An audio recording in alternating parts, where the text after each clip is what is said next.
Verset... vous vous souvenez, la semaine dernière, nous avions vu que l'amour couvre les fautes. Vous vous souvenez de ça? OK. Et verset 13. « Sur les lèvres de l'homme intelligent se trouve la sagesse, mais la verge est pour le dos de celui qui est dépourvu de sens. Les sages tiennent la science en réserve, mais la bouche de l'insensé est une ruine prochaine. » On peut regarder aussi le verset 19. « Celui qui parle beaucoup ne manque pas de péché, mais celui qui retient ses lèvres est un homme prudent. La langue du juste est un argent de choix, le cœur des méchants est peu de choses. Les lèvres du juste dirigent beaucoup d'hommes, mais les insensés meurent par défaut de raison. C'est la bénédiction de l'Éternel qui enrichit, et il ne la fait suivre d'aucun chagrin. »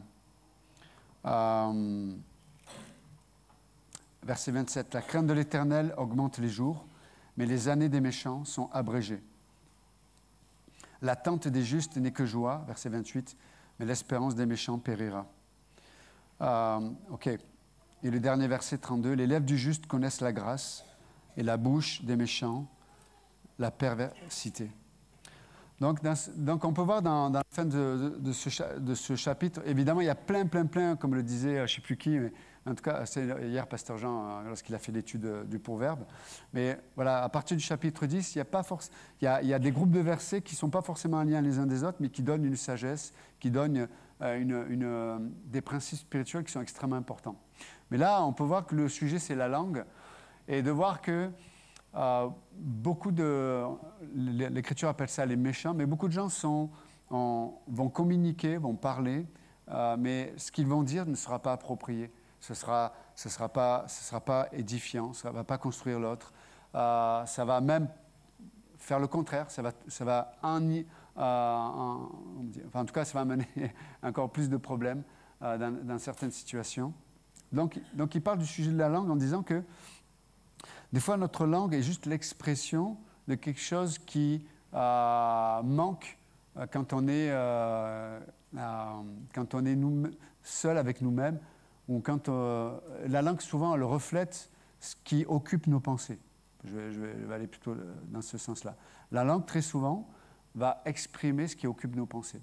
C'est pour ça qu'il parle de la langue. Il dit, mais si tes pensées, en fait, elles sont pas préparées, si tu ne te prépares pas, si tu ne penses pas de la bonne façon, ne t'imagine pas que lorsqu'il faut communiquer, lorsque les situations arrivent et qu'il faut dire quelque chose ou garder le silence, ou ne pense pas que tu puisses dire et communiquer la bonne chose.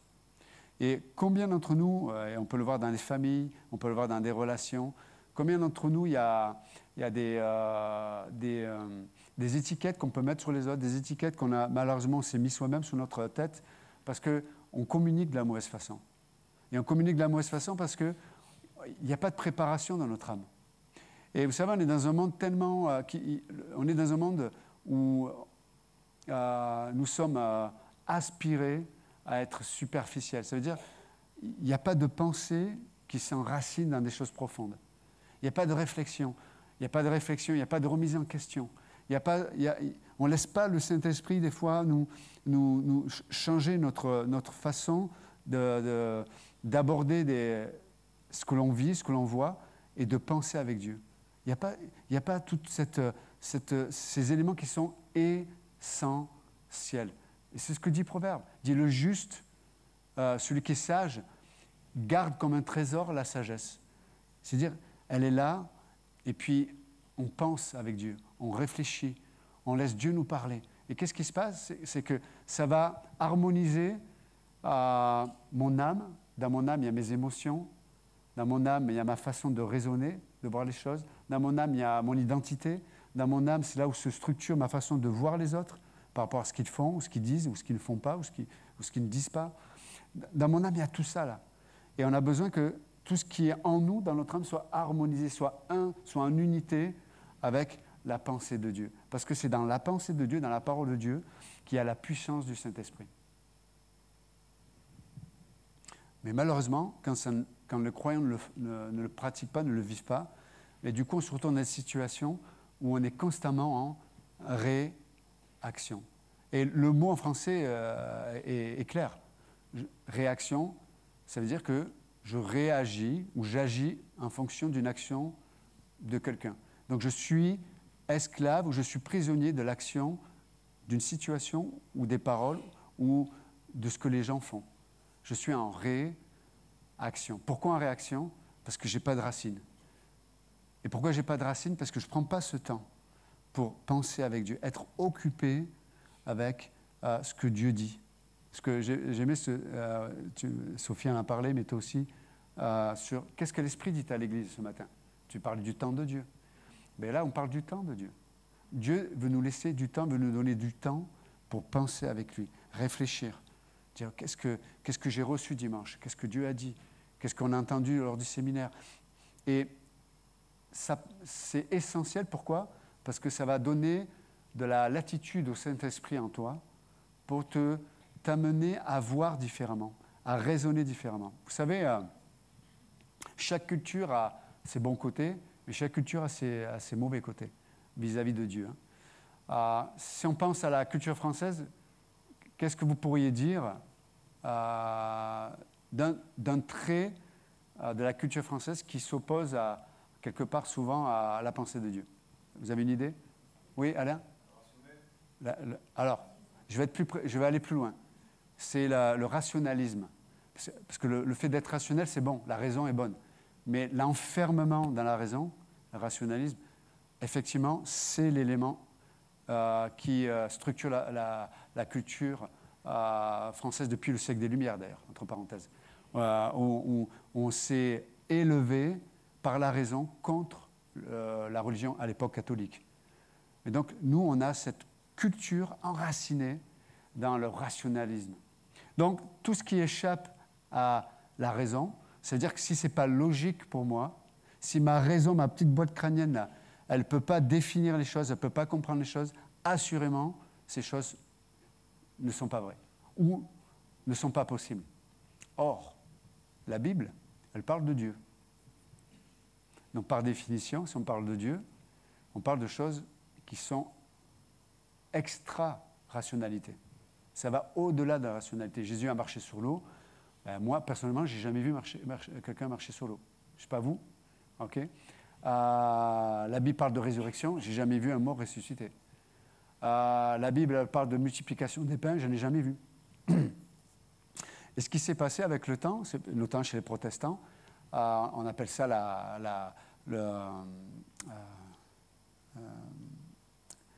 à travers la haute critique, on est devenu, au niveau de la théologie, libéral. Voilà, merci. Le côté libéral. Donc, vous avez chez les protestants, par exemple, l'Église unie, on va dire que la résurrection, c'est un symbole. Les miracles, ça n'existe pas. C'est pas possible. Donc, ce sont juste des symboles qui parlent de quelque chose. Et puis, on se fait du bien avec des symboles. Pasteur Georges, c'est un spécialiste de symboles. C'est un batteur. Voilà. OK. C'est pour vous décontracter, là, parce que je vois qu'il y en a qui commençaient à être sérieux, là. Mais c'est sérieux. Et donc, du coup, la rationalité, qui est bonne, parce que Dieu nous a créé avec une raison, est devenue le standard qui va nous amener à déterminer ce qui est vrai et ce qui est faux. Donc, quelque part, on a réduit Dieu à la raison. La Bible dit on reconnaît un arbre à ses fruits. Regardez ce que ça produit. Si vous lisez les philosophes français, beaucoup ont fini suicidaires ou fous. Mais, in fine, ça a donné l'existentialisme qui dit, en vérité, on est ici, on est juste le fruit d'un accident, le fruit du hasard. En fait, il n'y a pas de sens à la vie. On naît, on meurt. On est juste de la chimie, de la matière, voilà. Donc, l'existentialiste dit, voilà, il n'y a pas de sens à ta vie. Le peu de temps que tu as à vivre, essaie de donner un sens à ta vie. Voilà, c'est ça, en fait, l'existentialisme. Donne un sens à ta vie. Et on voit aujourd'hui la doctrine qui est omniprésente dans tout aujourd'hui, hein, qui fait qu'on a perdu tout repère. Hein, c'est ça.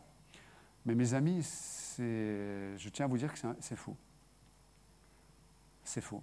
La vie a un sens. Alors, on pourrait rentrer dans l'apologétique hein, sur d'où vient la vie, etc. Il n'y a pas de problème. Venez mercredi, si vous voulez discuter. On pourra donner des arguments rationnels et historiques, archéologiques, en tout cas dans toutes les sphères toutes les catégories de la science. Il y a plein d'éléments à amener, mais je ne vais pas faire ça ce matin. Mais en tout cas, mais quand on voit le fruit que produit ces philosophies, on voit cette solitude, on voit cette... tu sais, quand je sais plus, Philippe parlait tout à l'heure de la nation, d'être patriote. Mais ce matin, je réfléchissais en venant à l'église, je me disais, mais en fait, il n'y a plus de nation française. Enfin, il y a un gouvernement, mais je ne vois pas je vois des individualités qui vivent dans une nation qu'on appelle la France. Mais je ne vois pas des gens qui, ensemble, font nation. Avec les valeurs, je ne vois pas ça. Aux États-Unis, oui, par exemple, c'est comme ça. Mais en France, on est devenu tellement individualiste que ma nation, c'est moi-même, quoi. Et, bon, le but, ce n'est pas faire ni de politique, mais on parle de philosophie derrière. Mais c'est triste. C'est triste parce qu'à force d'être individualiste, et on le voit pratiquement, pour avoir des gens qui se font agresser on a entendu des jeunes femmes se faire agresser dans un tram, violer même, devant des gens. Hein. Personne ne va bouger un petit doigt. Hein. Personne ne va intervenir. Parce que... pourquoi je vais prendre un risque pour cette personne? J'en ai rien à faire. Vous voyez à quel point où on en est aujourd'hui? Et c'est pour ça que le communautarisme commence à éclore, parce que les gens cherchent un sens. Et l'existentialisme ne donnera pas cette réponse-là. La laïcité ne donnera pas. C'est Christ, la sagesse de Dieu, la parole de Dieu, la pensée de Dieu. Donc, vous savez, on est connu dans le monde entier, les Français. Vous dites, mais il est contre les Français. Non, je suis Français. Mais on est connu dans le monde entier pour être les râleurs. C'est vrai. Hein? Les Français, ouais. Vous râlez tout le temps. Et c'est pas faux. Pourquoi? Parce qu'on est frustré, quoi. Il y a pas de... Vous imaginez, on est éduqué à penser que la seule réalité, c'est celle qui peut rentrer dans ma petite boîte crânienne. Ma raison. Ma raison me donne raison. Et on voit que la vie n'a aucun sens. S'il n'y a pas Dieu, il n'y a aucun sens. Pourquoi être fidèle avec une épouse ou avec quelqu'un si Dieu n'existe pas? La vie n'a aucun sens. Saint Paul va aller plus loin, il dit « buvons et mangeons ». C'est faisons la fête, soyons insouciants, éclatons-nous, car demain on va mourir, les amis. C'est ce qu'il dit, tu vois. Il dit, mais s'il n'y a pas Dieu, s'il n'y a pas le Christ qui est mort et ressuscité, si ce livre n'est pas la parole de Dieu, mais qu'est-ce que vous faites ici ce matin? Vous perdez votre temps, là. Hein? Non, mais je vous le dis. C'est la vérité. La Bible est la vérité. C'est des hommes qui l'ont écrite, poussés par l'Esprit Saint. Le Dieu créateur a insufflé sa parole par des hommes. Et ce qui est merveilleux, plus de 40 auteurs dans la Bible, plus de 40 auteurs, 66 livres, avec une unité parfaite de la Genèse à l'Apocalypse. Sur une période de 1500 ans ou 1600 ans. Aucun livre est comparable à la Bible, aucun. Et je vais aller plus loin. Moi, quand je me suis converti, j'avais essayé de lire la Bible, je ne comprenais rien. Bon, en tout cas, c'était de l'hébreu pour le coup. Mais quand je me suis converti, donc, j'ai reçu l'Esprit Saint en moi. Je me souviens que mes parents sont témoins, hein, ils étaient là, ils n'étaient pas chrétiens à l'époque. Je me suis converti, j'ai commencé à lire la Bible, toute la journée je lisais, et elle me parlait, je comprenais. Et je me souviens, je lisais la Bible, je dis, purée, ce qui est marqué dedans, c'est ce que j'ai vécu. C'est un truc de fou, quoi. C'est mieux que les films de science-fiction, hein. Un truc de fou, c'est incroyable, j'étais là. Mais ça, je l'ai vécu, moi, ça. J'ai ressenti, waouh, la vie de l'esprit. Pourquoi? Ce livre, il nous défie. Il ne nous parle pas simplement, bon, un jour tu vas mourir et Inch'Allah, bon, c'est pas ici, non, pardon, c'est notre vie. Mais un jour tu vas mourir et peut-être que le Dieu ou la force ou le truc, peut-être ça se passera bien. Dans la Bible, elle nous défie, elle dit, celui qui croit en moi, dit Jésus, à l'instant même, celui qui croit, il reçoit la vie éternelle. Maintenant, Dieu, et la Bible, elle prend le défi.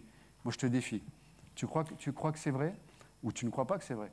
Mais ceux qui ont mis leur confiance en Jésus reçoivent la vie éternelle. Ils reçoivent le Saint-Esprit. Ça, c'est extraordinaire. C'est ça la sagesse. C'est ce qui va diriger notre bouche. On médite, on garde. On dit parce que je sais que ce livre est vrai. Je sais ce que Dieu pense. Et même si j'ai l'impression des fois, quand je crois à la Bible, des fois j'ai l'impression de perdre quelque chose. Ouais, mais tu dois te défendre, tu dois faire justice, tu dois organiser ton emploi du temps. Non, je crois à Dieu. En son temps, il fait toutes choses. Et tu investis comme les agriculteurs, ils sèment. Il y a le froid, il y a la pluie, il y a l'automne, il y a l'hiver, et puis mais il y aura un jour, il y a la moisson. Et la Bible dit que le sage, quand il parle comme celui qui a déjà moissonné. Il sait. C'est pour ça qu'il dit la crainte de l'Éternel, c'est ce qui amène la sagesse et la joie. C'est ce qui fait que le juste qui médite, qui garde la parole de Dieu, qu'est-ce qui se passe? La Bible dit que cette sagesse devient un rempart, une protection. Tu ne peux pas l'amener à vivre dans une dépression constamment. On va avoir des moments de déprime, mais on ne sera pas notre identité.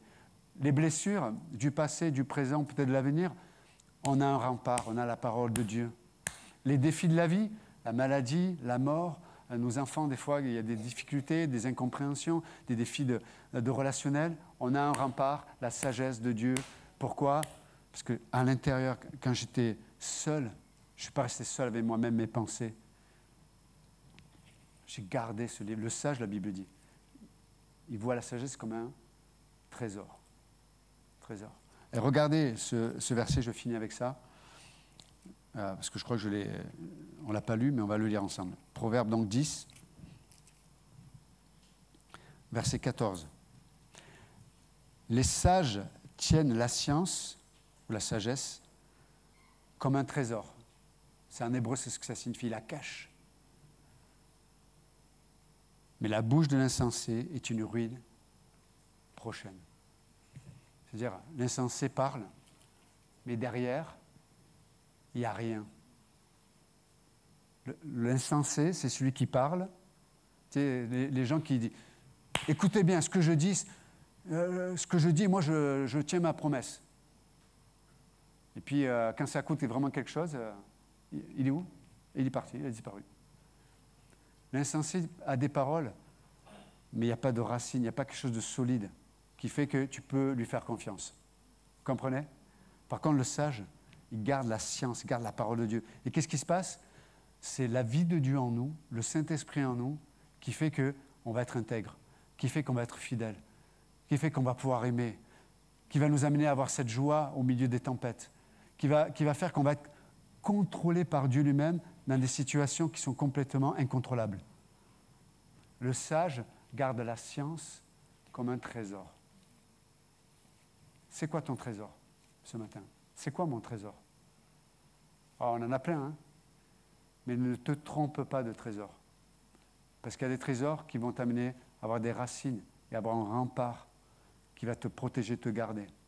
Et c'est ce qu'il dit, hein? Celui qui a la crainte de l'Éternel ne craindra rien d'autre. Quand Dieu n'a pas la bonne place dans ta vie, tu vas passer ton temps à craindre tellement de choses.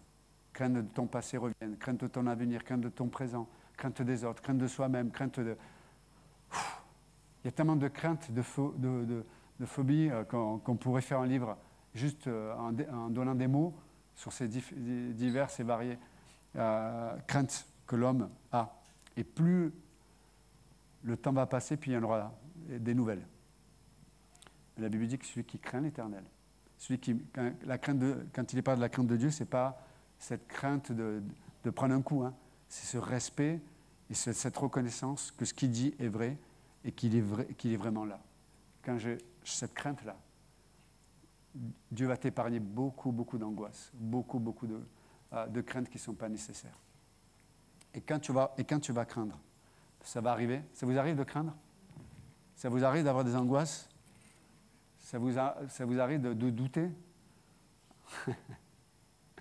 On est tous dans le même bateau, les amis. Nous connaîtrons le chemin où il y a un rempart, où il y a un Dieu qui va nous porter. C'est ça la clé. Donc le sage, il garde la science, la sagesse en réserve. Et des fois, on se perd dans la vie, mais on connaît le chemin. Il va nous protéger, il va nous garder. D'accord? Et du coup, le Saint-Esprit va nous donner une autre logique. Il va nous faire comprendre des choses qu'on ne peut pas comprendre. Jésus qui marche sur l'eau, ma raison, elle dit, c'est pas possible. Mais le Saint-Esprit me dit, mais je suis le Créateur. C'est moi qui ai créé les lois de l'espace et du temps. La gravité, c'est moi qui en ai les clés et son code. Jésus a marché sur l'eau. Jésus est ressuscité, il a vaincu la mort.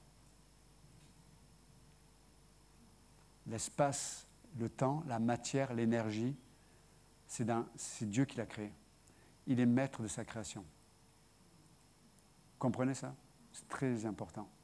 Et même en 2024, ce Dieu-là, il est en dehors de l'espace et du temps, il est là, il existe. La Bible dit que Dieu est invisible à l'œil humain. Mais Dieu a donné une autre façon de voir l'homme. C'est à travers on parle avec le cœur, mais avec l'âme aussi. Donc Dieu veut parler d'abord à la sphère immatérielle de l'homme. C'est pour ça que la Bible dit, le juste vivra par la foi. Parce que Dieu peut venir et marquer dans le ciel, je suis là, coucou. Imaginez-vous, même Dieu qui s'est fait homme, il a fait des miracles comme personne n'a fait de miracles. Il a fait des choses, même dans la plus grande créativité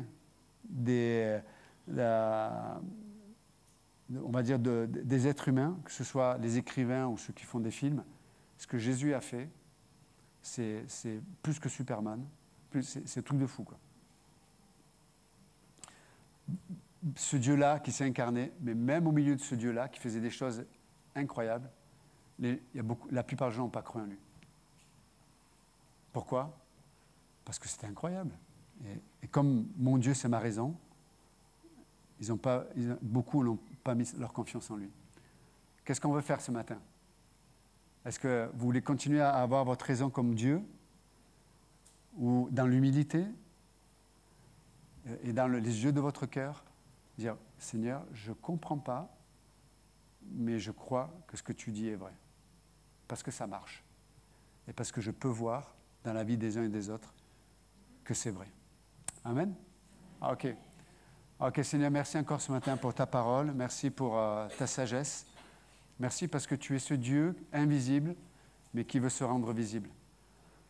Tu veux te rendre visible dans le pardon. Tu veux te rendre visible à travers notre joie au milieu des épreuves.